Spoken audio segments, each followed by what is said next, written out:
বিএনপিকে আবারও ১/১১-র মতো মিডিয়া ট্রায়ালের মুখোমুখি করা হচ্ছে বলে মন্তব্য করেছেন বিএনপির ভারপ্রাপ্ত চেয়ারম্যান তারেক রহমান। সোমবার সন্ধ্যায় এক ইফতার মাহফিলে লন্ডন থেকে ভার্চুয়ালি যোগ দিয়ে তিনি এই কথা বলেন। তারেক রহমান বলেন, বিএনপি অধিকাংশ মানুষের সমর্থন পাবে। এই বিষয়টি যত স্পষ্ট হচ্ছে ততই অপপ্রচার বাড়ছে। এই ঈদে জামা জুতো অ্যাক্সেসরিজের ডিসকাউন্ট।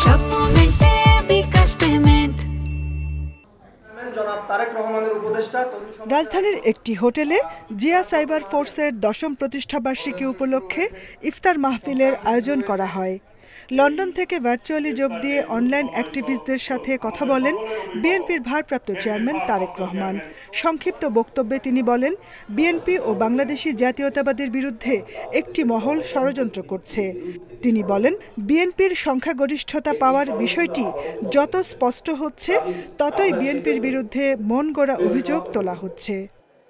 যারা ষড়যন্ত্র করছে বাংলাদেশ জাতীয়তাবাদী দল, বাংলাদেশি জাতীয়তাবাদী শক্তির বিরুদ্ধে, একই সাথে দেশের স্বাধীনতা সার্বভৌমত্বের বিরুদ্ধে, তারা তাদের অবস্থান থেকে তাদের সাথে যে সকল মিডিয়া হাউসের সম্পর্ক আছে তাদের মাধ্যমে ঠিক 1/11-এর সময় যেভাবে বিএনপিকে মিডিয়া ট্রায়ালের সম্মুখীন করা হয়েছিল, ঠিক একইভাবে এরকম একটি প্রেক্ষাপট ধীরে ধীরে তৈরি করার চেষ্টা তারা করছে।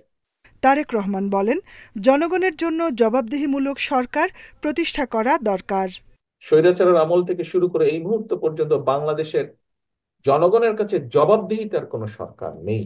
সংসদের মাধ্যমে জনগণকে জবাবদিহি করতে যারা বাধ্য থাকবে, যেই সরকার বাধ্য থাকবে, একমাত্র সেই সরকারের পক্ষেই সম্ভব মানুষের জন্য ভালো কিছু করা, দেশের জন্য ভালো কিছু করা।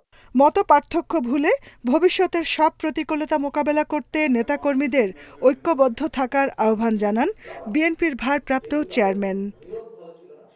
Jahanara Parvin, independent news, Dhaka.